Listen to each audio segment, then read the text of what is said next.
Jane Eyre by Charlotte Bronte. Chapter 18.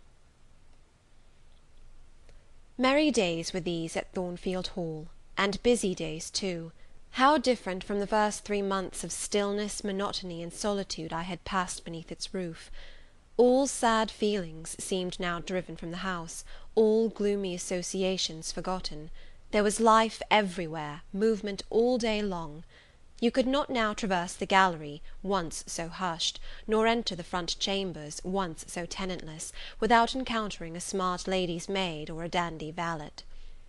The kitchen, the butler's pantry, the servants' hall, the entrance hall were equally alive, and the saloons were only left void and still when the blue sky and halcyon sunshine of the genial spring weather called their occupants out into the grounds. Even when that weather was broken, and continuous rain set in for some days, no damp seemed cast over enjoyment. Indoor amusements only became more lively and varied, in consequence of the stop put to outdoor gaiety. I wondered what they were going to do the first evening a change of entertainment was proposed. They spoke of playing charades, but in my ignorance I did not understand the term. The servants were called in, the dining-room tables wheeled away, the lights otherwise disposed, the chairs placed in a semicircle opposite the arch. While Mr. Rochester and the other gentlemen directed these alterations, the ladies were running up and down stairs, ringing for their maids. Mrs. Fairfax was summoned to give information respecting the resources of the house in shawls, dresses, draperies of any kind; and certain wardrobes of the third story were ransacked, and their contents, in the shape of brocaded and hooped petticoats, satin sacks, black modes, lace lappets, etc., were brought down in armfuls by the Abigails. Then a selection was made, and such things as were chosen were carried to the boudoir within the drawing-room.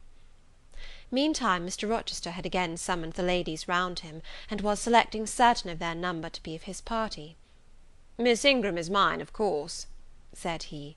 Afterwards he named the two Misses Eshton and Mrs. Dent. He looked at me.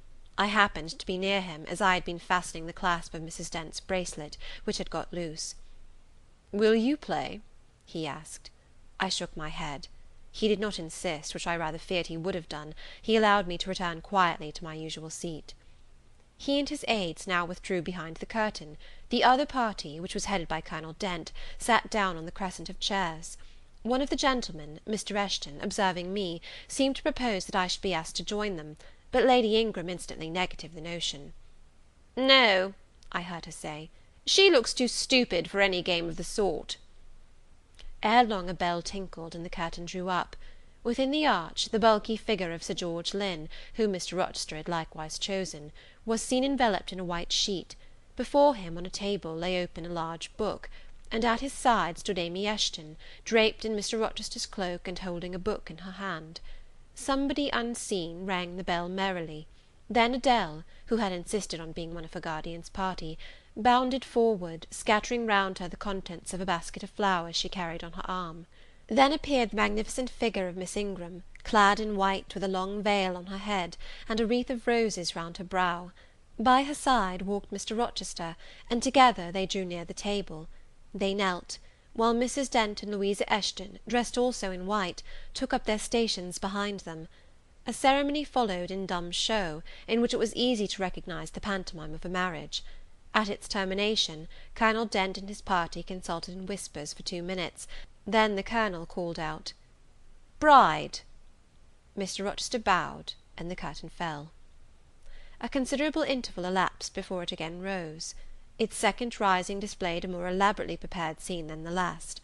The drawing-room, as I have observed before, was raised 2 steps above the dining-room, and on the top of the upper step, placed a yard or 2 back within the room, appeared a large marble basin, which I recognized as an ornament of the conservatory, where it usually stood, surrounded by exotics and tenanted by goldfish, and whence it must have been transported with some trouble, on account of its size and weight. Seated on the carpet, by the side of this basin, was seen Mr. Rochester, costumed in shawls, with a turban on his head. His dark eyes and swarthy skin and Paynim features suited the costume exactly. He looked the very model of an Eastern emir, an agent or a victim of the bowstring. presently advanced into view Miss Ingram. She too was attired in oriental fashion, a crimson scarf tied sash-like round the waist, an embroidered handkerchief knotted about her temples, her beautifully moulded arms bare, one of them upraised in the act of supporting a pitcher, poised gracefully on her head. Both her cast of form and feature, her complexion and general air, suggested the idea of some Israelitish princess of the patriarchal days, and such was doubtless the character she intended to represent. She approached the basin, and bent over it as if to fill her pitcher. She again lifted it to her head. The personage on the well brink now seemed to accost her, to make some request. She hasted, let down her pitcher on her hand, and gave him to drink. From the bosom of his robe he then produced a casket, opened it, and showed magnificent bracelets and earrings. She acted astonishment and admiration. Kneeling, he laid the treasure at her feet. Incredulity and delight were expressed by her looks and gestures. The stranger fastened the bracelets on her arms, and the rings in her ears. It was Eliza and Rebecca; the camels only were wanting. The divining party again laid their heads together. Apparently they could not agree about the word or syllable the scene illustrated. Colonel Dent, their spokesman, demanded the tableau of the whole, whereupon the curtain again descended. On its third rising only a portion of the drawing-room was disclosed, the rest being concealed by a screen, hung with some sort of dark and coarse drapery. The marble basin was removed. In its place stood a deal table and a kitchen chair. These objects were visible by a very dim light proceeding from a horn lantern, the wax candles being all extinguished. Amidst this sordid scene sat a man with his clenched hands resting on his knees, and his eyes bent on the ground. I knew Mr. Rochester, though the begrimed face, the disordered dress, his coat hanging loose from one arm, as if it had been almost torn from his back in a scuffle, the desperate and scowling countenance, the rough bristling hair might well have disguised him. As he moved, a chain clanked. To his wrists were attached fetters. "Bridewell!" exclaimed Colonel Dent, and the charade was solved. A sufficient interval having elapsed for the performers to resume their ordinary costume, they re-entered the dining-room. Mr. Rochester led in Miss Ingram. She was complimenting him on his acting. "Do you know," said she, "that of the three characters I liked you in the last best. Oh, had you but lived a few years earlier, what a gallant gentleman highwayman you would have made!" "Is all the soot washed from my face?" he asked, turning it towards her. "Alas, yes, more's the pity. Nothing could be more becoming to your complexion than that ruffian's rouge." "You would like a hero of the road, then?" "An English hero of the road would be the next best thing to an Italian bandit, and that could only be surpassed by a Levantine pirate." "Well, whatever I am, remember you are my wife. We were married an hour since, in the presence of all these witnesses." She giggled, and her colour rose. "Now, Dent," continued Mr. Rochester, "it is your turn." And as the other party withdrew, he and his band took the vacated seats. Miss Ingram placed herself at her leader's right hand. The other diviners filled the chairs on each side of him and her. I did not now watch the actors. I no longer waited with interest for the curtain to rise. My attention was absorbed by the spectators. My eyes, erewhile fixed on the arch, were now irresistibly attracted to the semicircle of chairs. What charade Colonel Dent and his party played, what word they chose, how they acquitted themselves, I no longer remember; but I still see the consultation which followed each scene. I see Mr. Rochester turn to Miss Ingram, and Miss Ingram to him.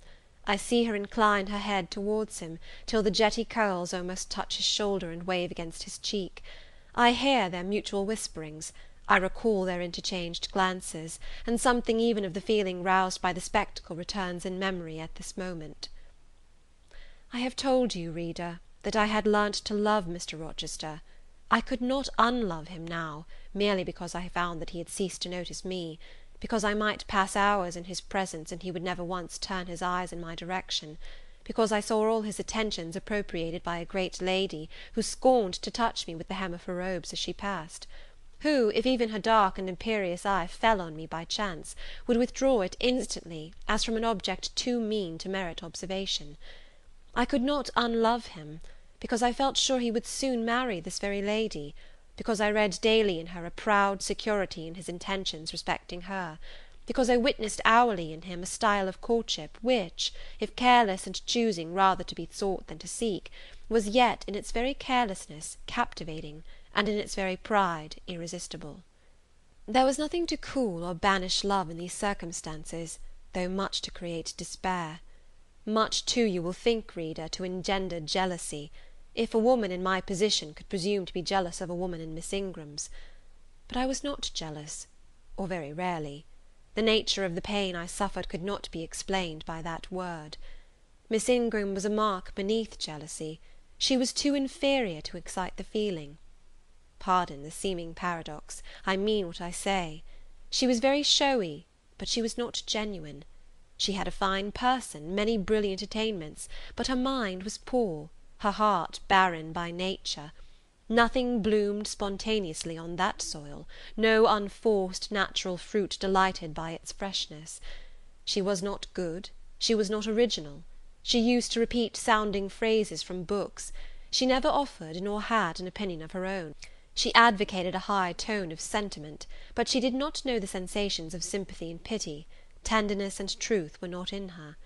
Too often she betrayed this by the undue vent she gave to a spiteful antipathy she had conceived against little Adele, pushing her away with some contumelious epithet after she happened to approach her, sometimes ordering her from the room, and always treating her with coldness and acrimony.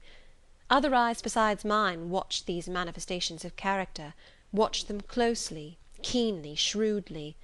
Yes, the future bridegroom, Mr. Rochester himself, exercised over his intended a ceaseless surveillance, and it was from this sagacity, this guardedness of his, this perfect, clear consciousness of his fair one's defects, this obvious absence of passion in his sentiments towards her, that my ever-torturing pain arose. I saw he was going to marry her, for family, perhaps political reasons, because her rank and connections suited him. I felt he had not given her his love, and that her qualifications were ill adapted to win from him that treasure. This was the point. This was where the nerve was touched and teased. This was where the fever was sustained and fed. She could not charm him. If she had managed the victory at once, and he had yielded and sincerely laid his heart at her feet, I should have covered my face, turned to the wall, and, figuratively, have died to them. If Miss Ingram had been a good and noble woman, endowed with force, fervour, kindness, sense, I should have had one vital struggle with two tigers, jealousy and despair. Then, my heart torn out and devoured, I should have admired her, acknowledged her excellence, and been quiet for the rest of my days. And the more absolute her superiority, the deeper would have been my admiration, the more truly tranquil my quiescence. But as matters really stood, to watch Miss Ingram's efforts at fascinating Mr. Rochester, to witness their repeated failure, herself unconscious that they did fail, vainly fancying that each shaft launched hit the mark, and infatuatedly pluming herself on success, when her pride and self-complacency repelled further and further what she wished to allure, to witness this was to be at once under ceaseless excitation and ruthless restraint. Because when she failed, I saw how she might have succeeded. Arrows that continually glanced off from Mr. Rochester's breast and fell harmless at his feet, might, I knew, if shot by a surer hand, have quivered keen in his proud heart, have called love into his stern eye and softness into his sardonic face; or, better still, without weapons, a silent conquest might have been won. Why can she not influence him more, when she is privileged to draw so near to him? I asked myself. Surely she cannot truly like him, or not like him with true affection. If she did, she need not coin her smiles so lavishly, flash her glances so unremittingly, manufacture airs so elaborate, graces so multitudinous. It seems to me that she might, by merely sitting quietly at his side, saying little and looking less, get nigher his heart. I have seen in his face a far different expression from that which hardens it now, while she is so vivaciously accosting him. But then it came of itself. It was not elicited by meretricious arts and calculated manoeuvres, and one had but to accept it, to answer what he asked without pretension, to address him when needful without grimace, and it increased, and grew kinder and more genial, and warmed one like a fostering sunbeam. How will she manage to please him when they are married? I do not think she will manage it. And yet it might be managed. and his wife might, I verily believe, be the very happiest woman the sun shines on. I have not yet said anything condemnatory of Mr. Rochester's project of marrying for interest and connections. It surprised me when I first discovered that such was his intention. I had thought him a man unlikely to be influenced by motives so commonplace in his choice of a wife; but the longer I considered the position, education, etc., of the parties, the less I felt justified in judging and blaming either him or Miss Ingram for acting in conformity to ideas and principles instilled into them, doubtless, from their childhood. All their class held these principles. I supposed, then, they had reasons for holding them such as I could not fathom. It seemed to me that, were I a gentleman like him, I would take to my bosom only such a wife as I could love; but the very obviousness of the advantages to the husband's own happiness offered by this plan convinced me that there must be arguments against its general adoption, of which I was quite ignorant; otherwise I felt sure all the world would act as I wished to act. But in other points, as well as this, I was growing very lenient to my master. I was forgetting all his faults, for which I had once kept a sharp look out. It had formerly been my endeavour to study all sides of his character, to take the bad with the good, and from the just weighing of both to form an equitable judgment. Now I saw no bad. The sarcasm that had repelled, the harshness that had startled me once, were only like keen condiments in a choice dish. Their presence was pungent, but their absence would be felt as comparatively insipid. And as for the vague something, was it a sinister or a sorrowful, a designing or a desponding expression, that opened upon a careful observer now and then in his eye, and closed again before one could fathom the strange depth partially disclosed, that something which used to make me fear and shrink, as if I had been wandering amongst volcanic-looking hills, and had suddenly felt the ground quiver and seen it gape, that something I at intervals beheld still, and with throbbing heart, but not with palsied nerves. Instead of wishing to shun him, I longed only to dare, to divine it; and I thought Miss Ingram happy, because one day she might look into the abyss at her leisure, explore its secrets, and analyze their nature. Meantime, while I thought only of my master and his future bride, saw only them, heard only their discourse, and considered only their movements of importance, the rest of the party were occupied with their own separate interests and pleasures. The ladies Lynn and Ingram continued to consort in solemn conferences, where they nodded their two turbans at each other, and held up their four hands in confronting gestures of surprise, or mystery, or horror, according to the theme on which their gossip ran, like a pair of magnified puppets. Mild Mrs. Dent talked with good-natured Mrs. Eshton, and the two sometimes bestowed a courteous word or smile on me. Sir George Lynn, Colonel Dent, and Mr. Eshton discussed politics, or county affairs, or justice business. Lord Ingram flirted with Amy Eshton, Louisa played and sang to and with one of the Messrs. Lynn, and Mary Ingram listened languidly to the gallant speeches of the other. Sometimes all, as with one consent, suspended their by-play to observe and listen to the principal actors; for after all, Mr. Rochester, and, because closely connected with him, Miss Ingram, were the life and soul of the party. If he was absent from the room an hour, a perceptible dulness seemed to steal over the spirits of his guests, and his re-entrance was sure to give a fresh impulse to the vivacity of conversation. The want of his animating influence appeared to be peculiarly felt one day that he had been summoned to Millcote on business, and was not likely to return till late. The afternoon was wet. A walk the party had proposed to take to see a gipsy camp, lately pitched on a common beyond Hay, was consequently deferred. Some of the gentlemen were gone to the stables; the younger ones, together with the younger ladies, were playing billiards in the billiard-room. The dowagers Ingram and Lynn sought solace in a quiet game at cards. Blanche Ingram, after having repelled, by supercilious taciturnity, some efforts of Mrs. Dent and Mrs. Eshton to draw her into conversation, had first murmured over some sentimental tunes and airs on the piano, and then, having fetched a novel from the library, had flung herself in haughty listlessness on a sofa, and prepared to beguile, by the spell of fiction, the tedious hours of absence. The room and the house were silent. Only now and then the merriment of the billiard players was heard from above. It was verging on dusk, and the clock had already given warning of the hour to dress for dinner, when little Adele, who knelt by me in the drawing-room window-seat, suddenly exclaimed, "Voilà Monsieur Rochester, qui revient!" I turned, and Miss Ingram darted forwards from her sofa. The others too looked up from their several occupations, for at the same time a crunching of wheels and a splashing tramp of horse hoofs became audible on the wet gravel. A post-chaise was approaching. "What can possess him to come home in that style?" said Miss Ingram. "He rode Mesrour, the black horse, did he not, when he went out? And Pilot was with him? What has he done with the animals?" As she said this, she approached a tall person and ample garments so near the window that I was obliged to bend back almost to the breaking of my spine. In her eagerness she did not observe me at first, but when she did, she curled her lip and moved to another casement. The post-chaise stopped, the driver rang the door-bell, and a gentleman alighted attired in travelling garb, but it was not Mr. Rochester. It was a tall, fashionable-looking man, a stranger. "How provoking!" exclaimed Miss Ingram. "You tiresome monkey," apostrophising Adele, "who perched you up in the window to give false intelligence!" And she cast on me an angry glance, as if I were in fault.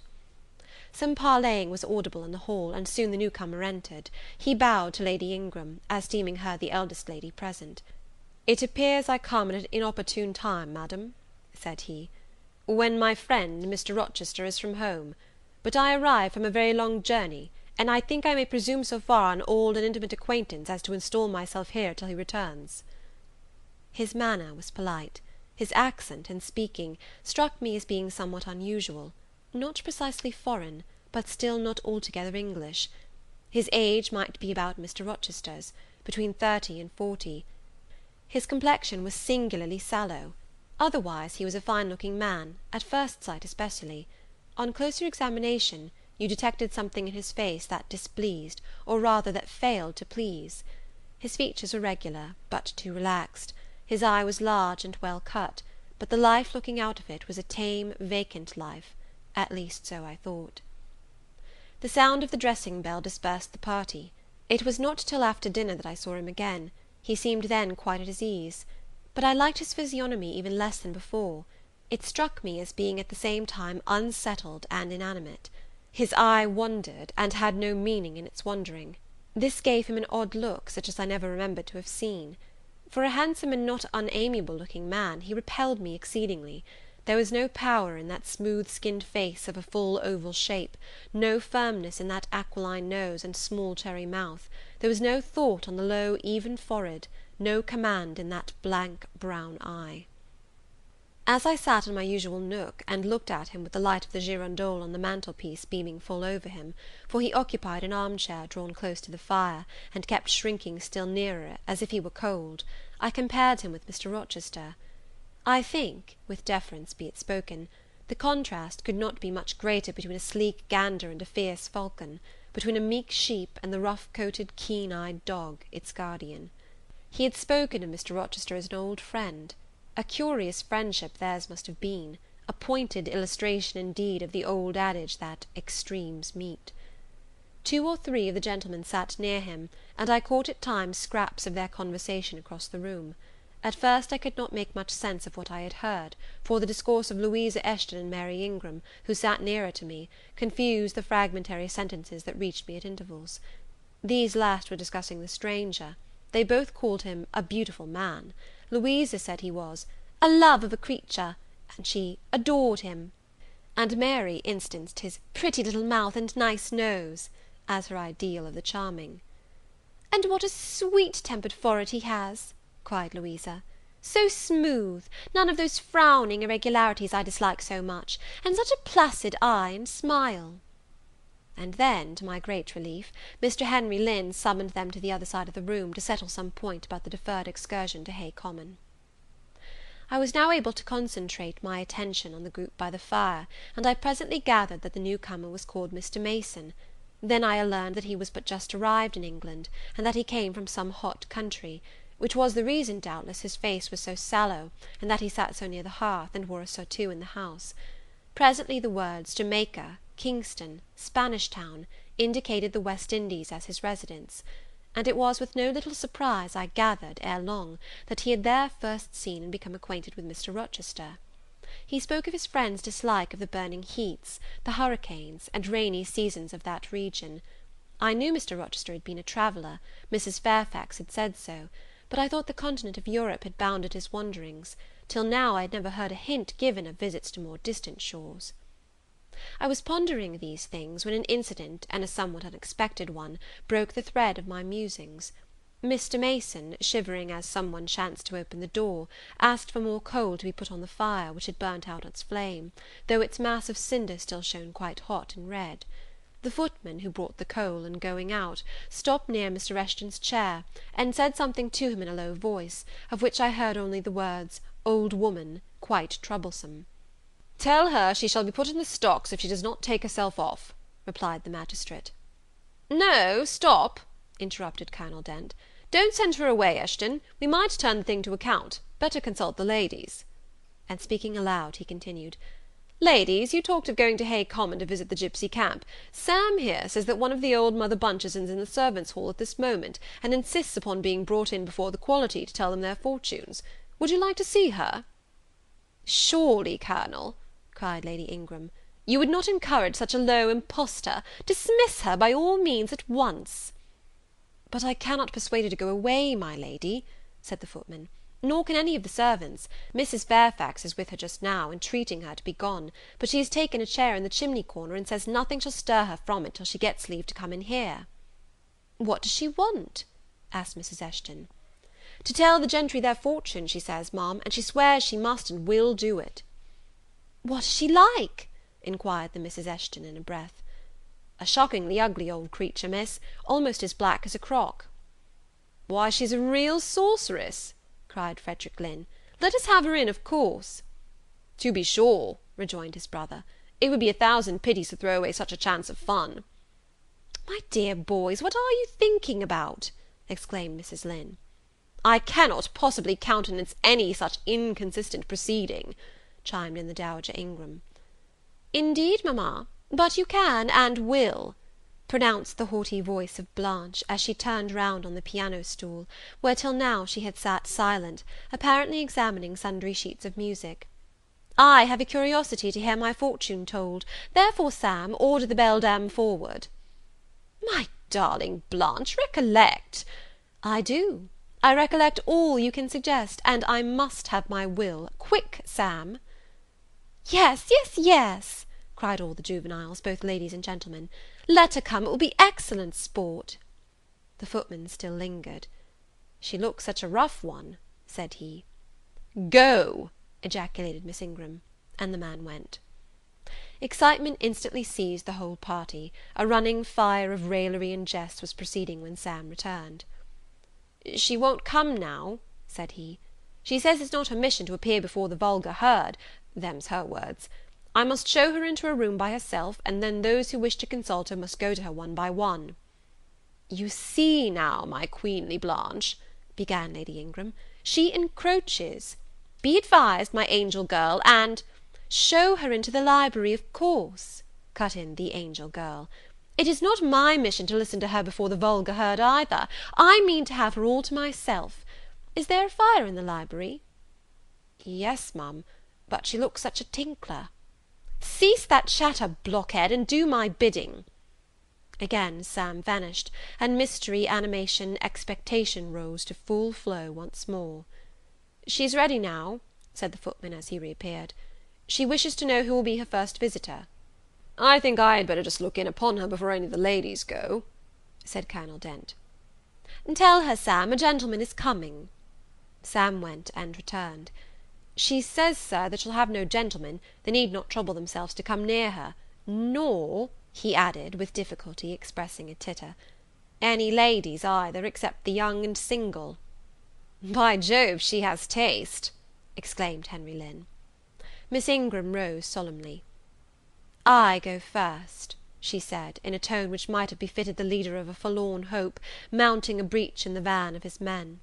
"Oh, my best, oh, my dearest, pause, reflect," was her mamma's cry; but she swept past her in stately silence, passed through the door which Colonel Dent held open, and we heard her enter the library. A comparative silence ensued. Lady Ingram thought it le cas to wring her hands, which she did accordingly. Miss Mary declared she felt for her part she never dared venture. Amy and Louisa Eshton tittered under their breath, and looked a little frightened. The minutes passed very slowly. 15 were counted before the library door again opened. Miss Ingram returned to us through the arch. Would she laugh? Would she take it as a joke? All eyes met her with a glance of eager curiosity, and she met all eyes with one of coldness and rebuff. She looked neither flurried nor merry. She walked stiffly to her seat and took it in silence. "Well, Blanche," said Lord Ingram. "What did she say, sister?" asked Mary. "What did you think? How do you feel? Is she a real fortune teller?" demanded the Mrs. Eshton. Now, good people," returned Miss Ingram, "don't press upon me. Really your organs of wonder and credulity are easily excited. You seem, by the importance of you all, my good mamma included, ascribed to this matter, absolutely to believe we have a genuine witch in the house, who is in close alliance with the old gentleman. I have seen a gipsy vagabond. She has practised in hackneyed fashion the science of palmistry, and told me what such people usually tell. My whim is gratified, and now I think Mr. Eshton would do well to put the hag in the stocks to-morrow morning, as he threatened." Miss Ingram took a book, leant back in her chair, and so declined further conversation. I watched her for nearly half an hour. During all that time she never turned a page, and her face grew momently darker, more dissatisfied, and more sourly expressive of disappointment. She had obviously not heard anything to her advantage, and it seemed to me, from her prolonged fits of gloom and taciturnity, that she herself, notwithstanding her professed indifference, attached undue importance to whatever revelations had been made her. Meantime, Mary Ingram, Amy and Louisa Eshton declared they dared not go alone, and yet they all wished to go. A negotiation was opened through the medium of the ambassador, Sam, and after much pacing to and fro, till, I think, the said Sam's calves must have ached with the exercise, permission was at last, with great difficulty, extorted from the rigorous Sybil for the three to wait upon her in a body. Their visit was not so still as Miss Ingram's had been. We heard hysterical giggling and little shrieks proceeding from the library, and at the end of about 20 minutes they burst the door open, and came running across the hall as if they were half scared out of their wits. "I am sure she is something not right," they cried, one and all. "She told us such things! She knows all about us!" And they sank breathless into the various seats the gentlemen hastened to bring them. Pressed for further explanation, they declared she had told them of things they had said and done when they were mere children, described books and ornaments they had in their boudoirs at home, keepsakes that different relations had presented to them.